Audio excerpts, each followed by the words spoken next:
ons taal, ons geloof, ons kultuur. Ek dink dis wat ons anders maak.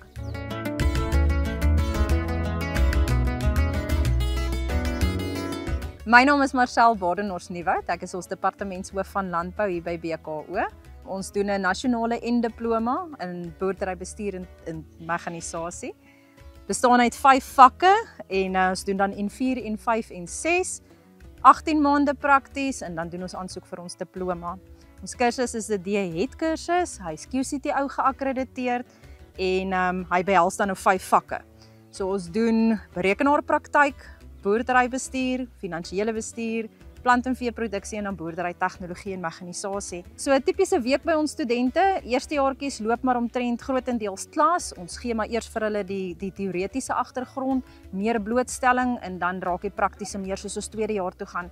So in ons eerste jaar doen hulle N4 en N5, loop klas van 8 tot 4, op 'n Vrydag doen ons dan nou die praktiese.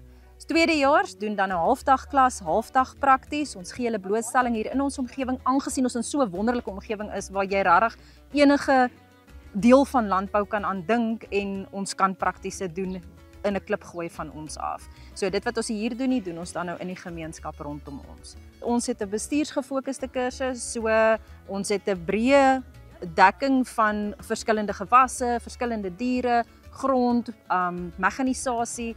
Aan die einde van die dag fokus ons op die bestuurskomponent.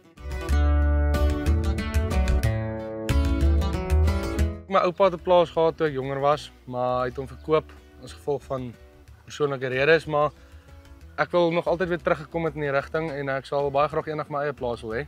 Vir my is dit 'n baie, ek sal sê, unieke beroep. Ek dink daar's min mense wat dit kan doen en wat in staat is om dit te kan doen.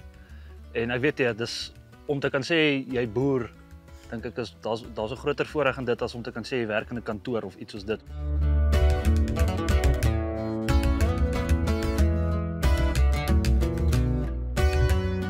Ek dink boerderystudente is in 'n klas van hulle eie.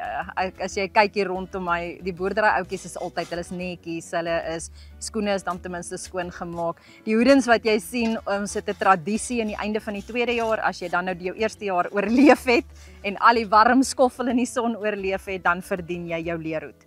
So ons het 'n funksie wat ons hou wat hulle dan nou hulle hoedens kry. En as hulle klaar maak aan die einde van die tweede jaar, dan het ons ook wat ons noem 'n drukgangfunksie, waar elke student dan sy nalatenskap los in die vorm van 'n klipkoei wat hulle dan nou self maak en wat hulle dan nou hier by ons los in Orania om hier te wy en hulle te verteenwoordig.